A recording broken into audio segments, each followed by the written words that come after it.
What's up, everyone? Thrift Barringer here live from the Sheaves Center. It's the Brookstone Coach Show we do every week. And now we got 5-0 head football coach Ian Headley. Coach, thank you so much for making some time, man. How you doing?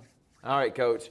We talked about this, the peaks and the valleys of a football season, man. You go take on Valwood, number 1 and 3A, you beat them. Then you got to come home against a winless Mount Vernon team. Then you got to get back up for number 1 FPD. And then you go on the road to Southwest Georgia, Damascus, in the middle of nowhere. Your team just came off that huge win. How do you feel about your team's performance on Friday, what could have been a letdown game against Southwest Georgia? We didn't start off the best in the best way, but, you know, we found a way to finish. We kind of rallied and just, you know, made some changes, and we really just hunkered down. You know, they were an extremely physical team. They were extremely physical at the point of attack, so, you know, we just had to just kind of dig our feet in a little bit and just settle down. Yeah, well, you go down 8-0. You told your team, we're going to get punched in the mouth. We're going to take everyone's best shot. We are now being the hunted instead of the hunting and going out there and finding people we want to take down. Coach, what was the mindset after that opening touchdown to get your guys back focused and to go on to win the game by 20 points? If you're the number 1 team, then prove it. Show it. That was really it. That's nice. Yeah. Coach, and then after coming back, you win 35-14. Let's talk about Broughton Branch. Dylan Terry, right now, he's out with an injury. We hope that he comes back soon. He had been off to a great, start to the season. I really feel bad for that young man, but that's part of life, and overcoming that. And lucky, he's only a junior, so we'll see if he's able to come back this year. But what was there a change in mindset on how you run your offense? What was the mindset heading into this weekend? How do you think Broughton Branch did when you put a lot more on his shoulders? Yeah, so, I mean, well, first of all, the first game that Dylan Terry didn't play in, we still ran for over 150 yards. So that was the most we ran all year. Last week going in, it wasn't going to be a heavy run game for us. We just knew by design, our players knew, our coach, just the game plan, it just wasn't in it for us to run the ball a lot. So it was going to be a game that we put on our skill guys and we put on Broughton Branch, and he did it. You know, he was 14, I think, of 21, over 350 yards, 5 touchdowns. So this was a game that we needed him to put up those numbers.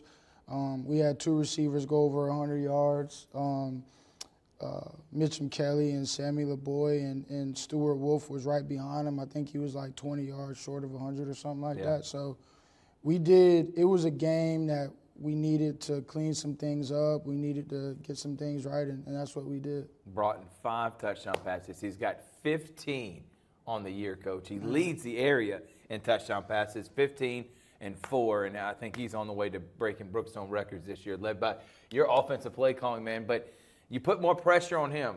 You got Sammy, you got Mitchum Kelly. I think 2 of the best receivers. I put their stats up with almost any other receiver in this area, and they're one of the tops in terms of production. Are you worried that teams may try to take them out of the game, and now with Dylan out, or do you feel comfortable with that running back by committee and having so many other options just in those 2? I mean, and I think that's the thing. I think, you know, just going into it, it looks like 2, 9, and 3, but Stuart Wolf has caught a touchdown pass in every game. Mm-hmm. You know, Deacon Leatherwood is also stepping up. He's had a touchdown in almost every game. He's playing some running back for us. He's doing some different things. You know, we have Jack Jones. He's 6'3". We're trying to get him going. So I know what it looks like, but that's we have weapons. So it's just a matter of just getting them all going. You know, I think prior to Mitchum's, I think he had 1 catch that was like 70 yards. You know, Sammy was leading and Stuart Wolf was right behind him. Like, Mitchum was kind of having not an off night, but it just kind of wasn't his night up until that point. And that 1 catch just kind of put him over the top. So, you know, we have weapons. We have some really good young kids that I feel excited about that I think we're about to start, you know, showcasing them as well. Off camera, we were talking about last week's practice, and your defense was giving your offense a behind the woodshed type space. And you said they were physical, man. Yeah. After that opening touchdown, your defense didn't give up but 6 points the rest of the game. Yep. Talk about how elite Coach Farmer's side of the ball has been through the first 5 weeks of the season, man. Well, I think it's just a reflection of our defensive staff. They're super, analytical. They pay attention to the little things. They make sure everything is buttoned up. And they do a really good job with those guys, on that side of the ball. And, there's some really good leadership, and they play hard. I have no doubt in my mind that our defense is going to go get a stop. FPD game, when they got back on the field, I knew we were going to get the ball back. So I have ultimate confidence in them, and I think it's a match made in heaven because they're aggressive. They get the stop, we go score. So it's just been working out really, really good. And they were really physical. They were physical this week. And does that make your offense better, do you think, going against what probably is one of the best, if not the best, defense in the GIAA? Absolutely. Absolutely. And so week in and week out, you don't mind the physicality, you don't mind the battles. Do you think seeing that helps you prepare ultimately for the test you got coming up this week, which is number 2 Stratford? Yep. So how's the week of practice been? It's been phenomenal. I mean, another physical practice. They're flying around. And I'm just excited that they're, this late in the season, they're still playing with that much energy. No doubt. They're still flying around. They still got a chip on their shoulder. They're still attention to detail. There's no letdown. And, I mean, they're excited for this game because, it's a big game, and we're their homecoming. So they're really excited. Homecoming, and then it's number 1 versus number 2. This is the 3rd time you've had to do that this year. Valwood, FPD, and now Stratford, man. It's like every single week you're having to get your team up. And next week you take on Calvary, which could be potentially against 2 top 5 undefeated teams. But let's focus on Stratford this week. They got a really good running back. We saw them against Bocelli in week 1. But aside from that, are you worried about the Stratford matchup? What have you seen on film with this team that worries you heading into this week? I mean, they're a physical bunch. Offensively, they do some different things, some different formations. They want to get 9 the ball. That's their guy. So they try to do some things to make sure he gets the ball. So we just need to make sure we pay attention to that and we tackle him. We know where he's at. Defensively, they do a good job, just kind of keeping everything in front of them. They play hard, but I don't think it's not anything that we haven't seen all year. So going into that, being in Macon, being number 1 versus number 2 in the GIAA rankings right now, do you feel like this is becoming too much for your team, or do you think they love the week in, week out, having to get up for the biggest game of the year? Well, if our kids never been here before, like if this was their first time, being good, being at the top level, then yeah, I would be worried. But I mean, prior to me taking the job, they lost in the game before the state. Yeah. The year before, they lost in the state championship. So semifinal the year before that. Right. So I mean, this is what they're used to. So we really don't. We don't talk about our rankings. I mean, when it happened the first time, we're number 1. We talked about how, man, we won and we dropped to number 2. That's what we talked about. But we don't talk about our rankings. We don't talk about, where we are in comparison to other people. We just talk about our goals and what we're trying to accomplish at the end of the year. Well, I can't wait, Coach. 7:30. This is your message to the entire Brookstone community. Well, you need them to come out and show out in Macon because it's going to be a tough matchup against Stratford. Yeah, I mean, we need you to come out. We need you to be loud and show up. And, our kids need you. We're having a lot of success this year, and we want to continue it. And I think our fans and our community are a huge part of that. Yeah, well, we can't wait to give you the score updates on the halftime update show. And, Coach, we can't wait for next week. Even though you're not at home, we will be broadcasting it because it's a local team and thinking on Calvary. So can't wait to have your team back on Georgia Alabama Sports Live. But, man, what a start to the season, Coach. 5-0, baby. Yes, can't sir. wait to see if you're going to be 6-0 after Friday night. Thank you. His name is Ian Headley. We're going to take a break. When we come back, we're going to talk to Slade Stillwell, the head coach of the softball program on the Brookstone Coach Show, Georgia Alabama Sports Live. Are you looking for a powerful new Chevrolet or GMC truck and a great deal? Check them out side by side at Glenn Smith in Opelika. Take your choice of new Chevrolet and GMC 1500 trucks discounted up to $12,000 off. Chevy and GMC heavy-duty trucks discounted up to $7,000 off. People from all over the USA save at Glenn Smith Chevrolet GMC in Opelika, Alabama. Get ready to smile. Imagine a life-changing injury. Imagine the fear and unknown. The Houston Clinic Sports Medicine Team, the only physicians in the area with advanced certification in orthopedic sports medicine, treats sports injuries with innovative techniques. The Houston Clinic has helped nearly 1 million athletes live without pain. Imagine getting back in the game. Imagine the best game of your life. The Houston Clinic Sports Medicine Team.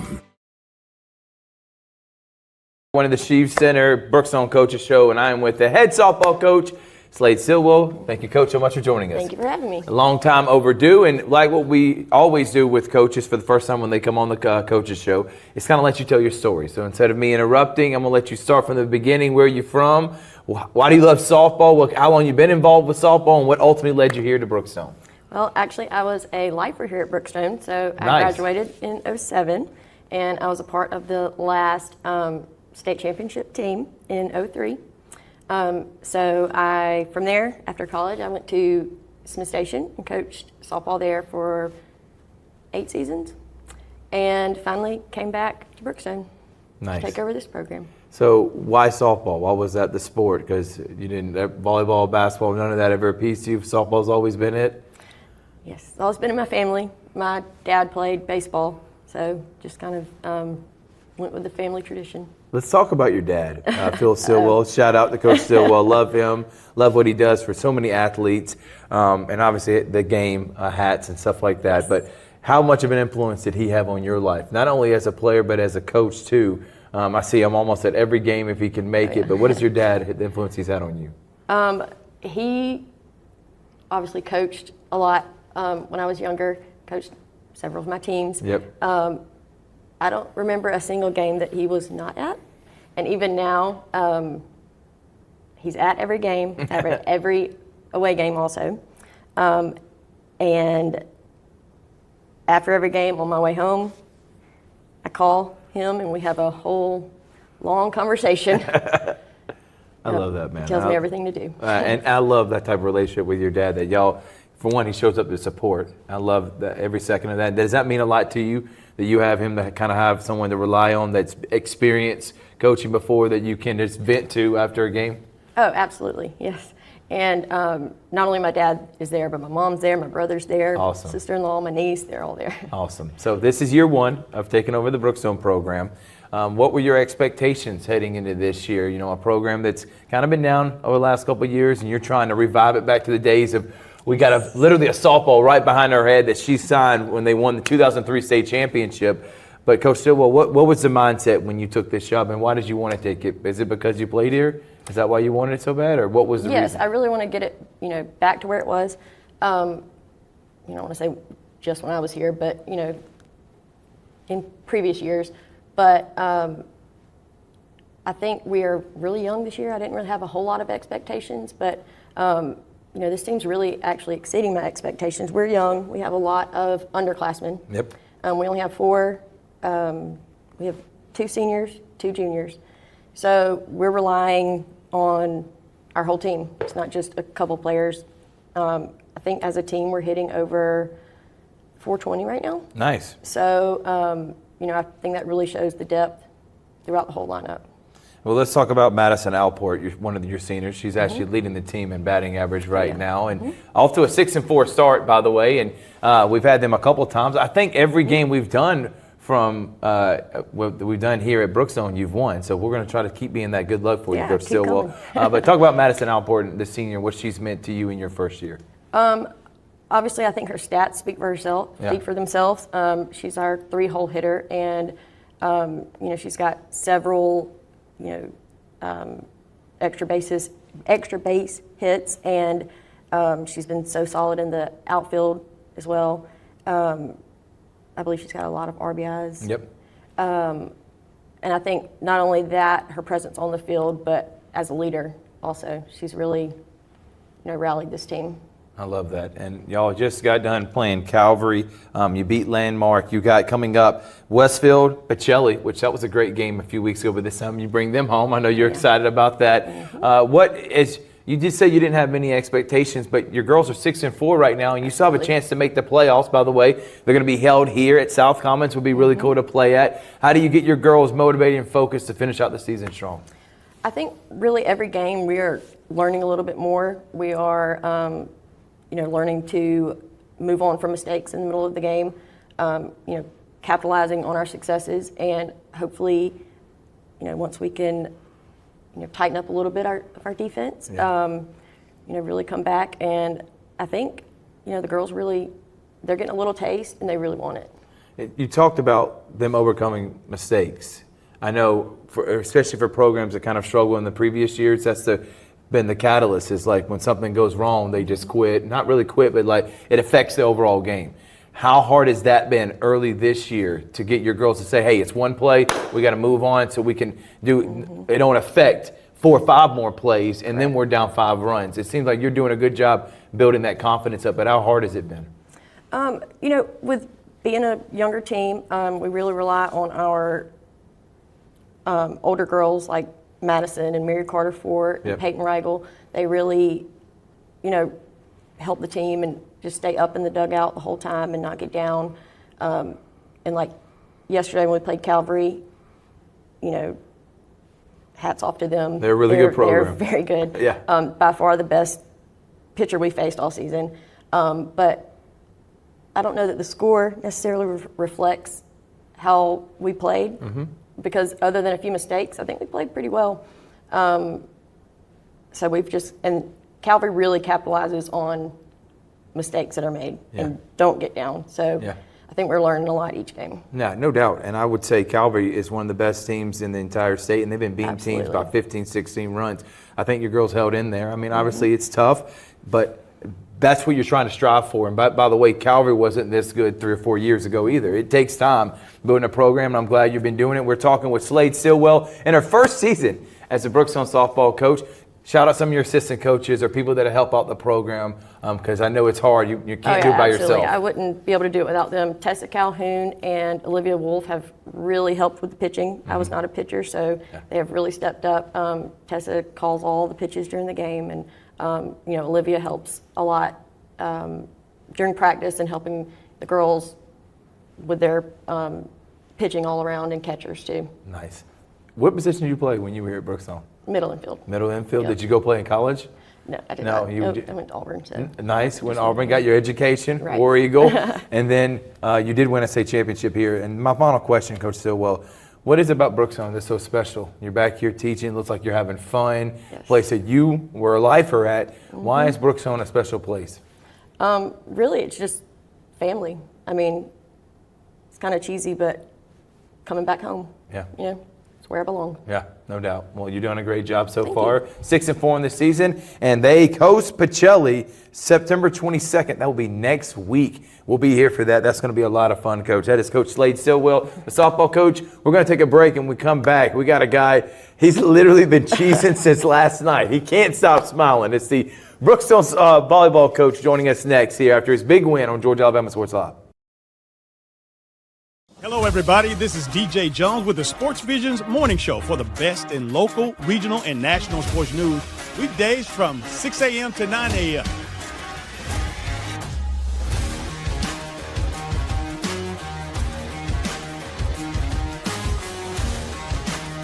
You can find the Sports Vision's morning show on Facebook, YouTube. Also, you can listen to us on Apple and Spotify by typing in the Sports Vision's morning show, and download the Sports Vision's radio app right now in your app store today. We are the only live and local sports talk show in East Alabama, West Central Georgia.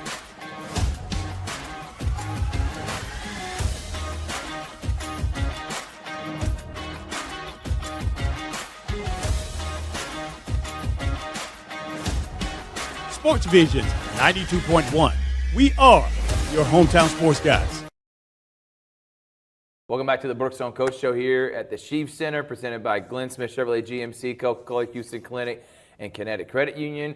Coach Lee Halverson, how about that win last night, baby? How about those great. Brookstone Cougars, man? great. Finally taking down Pacelli in what was a fantastic match, but you're going to have to wait a second. We'll talk about that in just a moment because Coach Halverson played 7 games in 7 days, it seems like, and I don't understand it. This guy has just been pushing his team to the limits, but he's trying to win a championship, Coach, so I understand it, and these matches are getting your team better. Let's go to last week, the last time I talked to you, which was the first time you played Pacelli in the region. You played him earlier in the year. We don't really count that. We count this one. It was at Pacelli.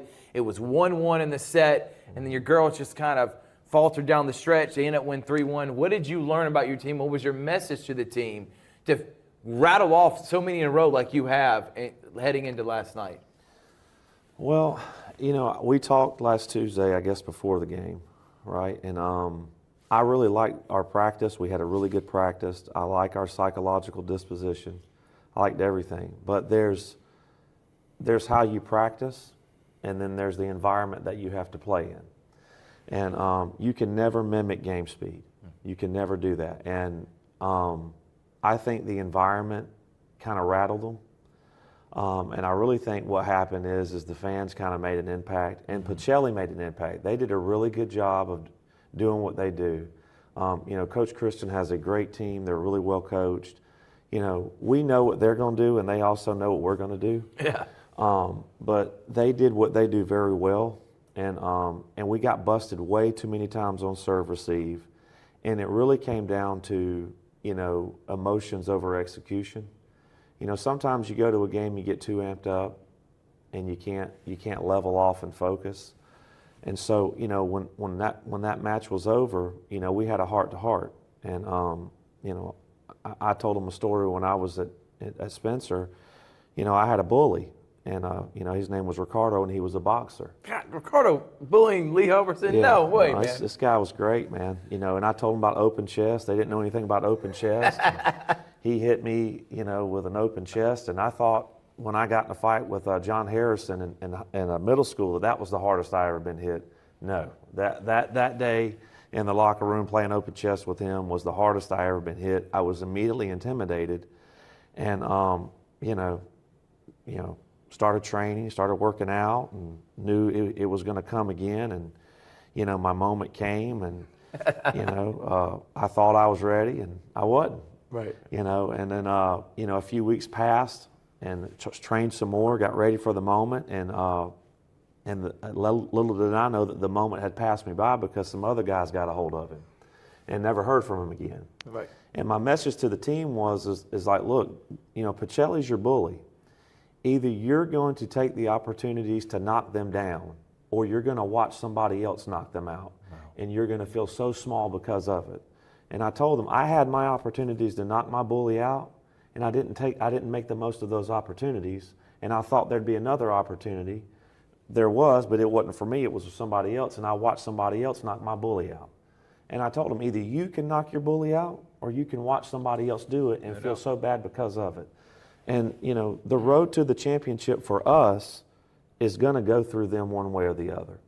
And I told them it would behoove you to go ahead and knock your bully out early in the regular season. Get that off of your chest, get that off your back, and that way it unlocks things in your mind and you understand your potential and see what you're really made of. And so they really took that heart to message, and they did a really good job for us last night. Yeah, they did, Coach. And by the way, after that Pacelli loss, you then went to Columbus, semifinal game, beat them 2-1. Harris County's already got 18 wins. Talk about one of the more improved volleyball teams from last year's losing record. Then you played in a tournament. You beat Northgate, Ringo, and lost to Walker in that championship tournament. And you come in after that knowing that, again, those tournaments, you want to win them, Coach. But was it a tournament or was it more of It was a tournament, yeah. So I know you want to win those tournaments, but in the end, they're about valuable experience. And Right. You're playing 4A, 5A Correct. public schools, man. Yes. These are Northgate's a massive school in Yes, Noonan. powerhouse. Do you think those games led up to the confidence you had last night to take down number 1 Pacelli?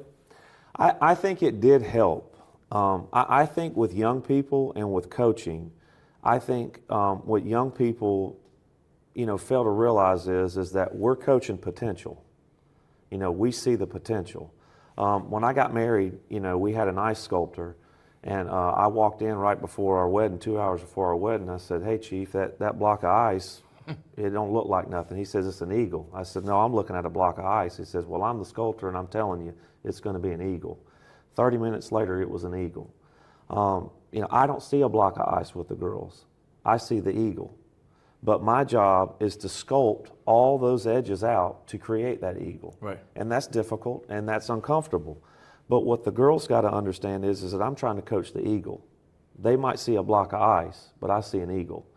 And so I think what they needed to really realize is that they need to fly. They're eagles. They're ready. They just have to take the coaching and take the game plan, execute it, and they'll win the game. It was all psychological when it came to Pacelli. It was, last year was different, okay? Last year they were great. They were the better team. They were loaded. But this year for us, it was psychological. Last Tuesday was psychological. No doubt. And, last night was no different. Right before the game, I told them to go to Jordan and get some reps in. They beat me in the gym. They were ready to go. They got after it, and I knew then we were ready. And so they executed the game plan very well, and I was very pleased with what they did. Did we play a perfect game? No. But I'm pleased with what they did. I'm pleased with their execution, and I like what this does for us moving forward. No doubt, Coach. As your team goes to 20-6 on the year, we'll talk about Big Nasty. Shout out to Carson Galligan's dad. He told me that he wanted that nickname to make that appearance. We've been calling her the closer, but he wanted Big Nasty in there. So shout out. We'll talk about Big Nasty in just a moment. But there's any other girls that you want to shout out that, again, what an incredible performance. Not only beating Pacelli, you swept them. You won 3-0. You didn't even allow them an opportunity. And every time you got off to a hot start, if they battled back, your girls battled back. In years past, that's kind of when you falter. You'll take that lead, they'll come and tie it, and then you end up losing the match. That was so different this last night, man. So who are some of the girls you really want to contribute that win to? And then we'll talk about Carson. First and foremost, Evangeline Gutierrez, our freshman setter. She did a really good job. I got a chance to look at the stats this morning, and she really did a good job dispersing the ball around. She moved the ball around a lot. There were multiple players that had, double-digit opportunities to get swings. She did a fantastic job moving the ball around, and then she did a really good job of getting the ball to the big hitters when we needed to get the ball to the big hitters. So really great job by her. She's done such a great job. She's such a gamer. She did a great job. Meg McPherson did a fantastic job. She was great, man. Getting swings, and helping keep rallies going for us and help give us another look on offense other than just the outside. So I was really pleased with that. And then, Whitney Whitehead, Virginia Hollingsworth was out. She was sick. And I told her, I said, "You're playing every set." And, man, she did a great job for us getting some good swings and getting critical touches on the line shots and on the outside shots. She did a really good job of that. I was so proud of that. And then Gigi Waldrop. Don't show up a lot with swings, but disrupting the swings, having great energy, getting after it. Really pleased with her. And then Ann Sluter, I think, really set herself apart last night in our league as far as one of the best liberos in our league, if not the best libero. I completely in agree. our league. And then Priscilla Faga, she did a fantastic job, getting the swings that she needed to get. And we played her in the back row a lot more than we usually do. But that's kind of what we've been training for. I didn't want to play those girls all the way around all the time, but we needed them to last night. And I was really pleased. But Thrift, it was a team effort. No doubt. I could name all 9 girls if I wanted to. Right. But it was a team effort. The team did a fantastic job responding to the challenge, responding to the adversity, and executing the game plan and playing as a team and celebrating each other's successes. I was really pleased with the whole team. Carson just was sensational last night, man. I know that's not your job. It's an entire team effort. I'm coming as a media personality that's watching and giving his opinion. Yeah. She was different last night, man. I saw it in her eyes. Like, the key athletes, the Michael Jordans, the Kobe Bryants, you've seen them at the high school level. They got this look in their eye like they're not doing anything but winning this match. Did you feel like that when you saw her last night? Because that's the vibe we were getting when we were on the broadcast, man. Well, he knows me. Thrift knows me very well. He comes to me before the game, and I'm upstairs, watching the JV game. And he says, Coach, you got to get it done tonight. That's not what he said. He said something else. But I said, I'm ready. You know me. He says, I know you're ready. And I said, they just got to be ready. And so I'm over there, and me and Carson are right beside each other, and we're just foaming at the mouth, you know. And she was ready. I really liked her disposition. You know, she couldn't stay still. I couldn't stay still. You know, she wanted that moment. And she knew we were going to be rewarding her with her 1,000 career kills. That's incredible, man. I know her. I know that she wanted that recognition, but she wanted that recognition and that dub. No doubt. And she wanted it for her teammates too. She didn't just want it for herself. So her headspace was great, and I was so pleased with how the team mirrored her intensity and her no doubt her tenacity for the game. So she's our captain. She did a really good job for us, you know, but we were both up there foaming at the mouth, couldn't wait to get ready for the game. So I was really pleased with her intensity, but I was also really pleased with how the team rallied around her and her energy. Coach, one thing that I kind of noticed in years past is like the dogs are barking, especially on Pacelli's side, and it seemed like both sides were barking last night, more so on Brookstone. And I know that's got to make you happy that the entire team is there and getting fired up. That's what you want to see. I want you to shout out, though, the student section, man, because I think they made a difference. I think having a great student section, a great fan base, it was a packed house last night. I think the fan support really helped also motivate your girls to play at that high of a level. Well, our great football coach, you know, he made sure players were there. But then Coach LJ, you know, so this is another inside story I'll tell you. You know, I made sure that the Jordan Gym was reserved for us, that we could have it for the girls to warm up. And so I go in there, and LJ, the basketball coach, boys basketball coach, they're in there eating pizza, watching film. I'm like, oh boy. But I got a great relationship with him. I said, Coach, I need a favor. And I said, how soon are y'all going to be done here? And he says, we'll be done at 4:30. I said, okay. And he had them out of there by 4:30, and I started setting the nets up. The girls came running in, ready to go. They did their warm-up. We got done with the game, and Coach, you know, Jamie Williams, our AD, comes to me, and, you know, I thanked him, and he says, you really need to thank LJ. He bought all the boys pizza to make sure they'd be here at the game tonight. That's crazy, man. And, you know, that's a testament to the type of person that he is. I didn't tell him to do that. Jamie didn't tell him to do that. Awesome. That's just something that he did for our program, for our school. It's a testament to him and those boys.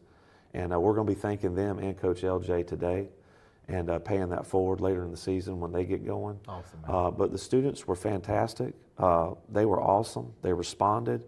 You know, the girls need that. They need that support, need to see that. So I was really pleased with that. And I just can't thank those boys enough, and I can't thank the coaches enough, especially Coach LJ, for what he did, making sure those boys were there. So thank you very much, Coach LJ. Thank you very much, students. It was a great atmosphere, and that's the kind of thing our players need to have. No doubt, man. And I love stories like that. I love when coaches support other coaches. Yes. That's what makes Brookstone and a lot of these schools so unique. It's about the community support within here at Brookstone. But, Coach, before we wrap up, we got to talk about the focus part of it, because it's one thing beating Pacelli, but then if you have 4 letdown games in a row, that Pacelli win means nothing. Correct. How do you keep your girls focused? Don't have that letdown moment as you finish out the season strong, because September 30th is the last game at Glenwood before you get ready for playoffs the first week of October, man. Mm-hmm. You know, the win is, I told them that the win's got to be a part of the journey. I asked them what they wanted. What do you want to accomplish at the end of the season? They said, we want a ring. I said, well, if you want a ring, you got to beat your bully. So now that we've done that, there's things that we got to improve on. I mean, really, Thrift, we got to make it about us, not about who we're playing and the schedule. We got to make it about us and areas that we need to improve on. I think the biggest mistake that we can make is that we look at this game, last night's game, through rose-colored glasses. We can't do that. We got to look at the things we didn't do well, the things, you know, the serve receives that we busted 6 or 7 times in each set. We got to look at the line shots that we didn't get touches on. We got to look at the line shots, you know, we didn't do a good job getting the ball up. We got to look at the setter dumps that Anado got over on us more than way too many times. So the areas that we need to improve on, that's the way we need to be focused on, you know. And I told them all season long, we need to be looking for our best volleyball. And so that needs to be our rally cry. That's been our rally cry all season long. Mm-hmm. That needs to continue to be the thing that we look at and finding our best volleyball. And I know they will. And last night was a testament to that, and I have no doubt that's what they'll do moving forward. His name is Lee Halverson. He's an advocate at volleyball. He's a great coach at Brookstone. He's my good friend. And his Cougars got a big-time win, overcoming. Now the next step, finish out strong, because you know that's probably – you still got Pacelli probably one more time That's later right. in the playoffs, man. You That's knew right. you were going to have to face them 4 times this year. Yes. It is the Brookstone Coaches Show wrapping up here at the Chiefs Center. Thank y'all so much for watching. We'll see you next time on Georgia Alabama Sports Live.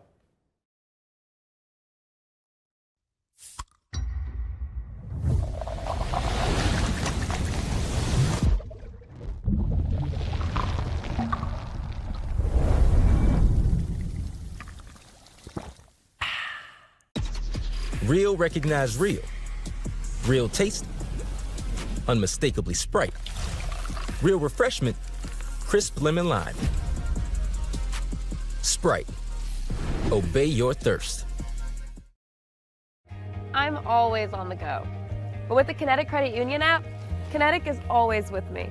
The Kinetic mobile app is virtual banking at its best. With the Kinetic mobile app, I can easily send and receive money, make a deposit, pay some bills, and I can even open up a new account, all from my phone. And I can monitor all my accounts in one place, all on the go. The Kinetic mobile app, energized banking at its best. Kinetic Credit Union, the energy for your dreams.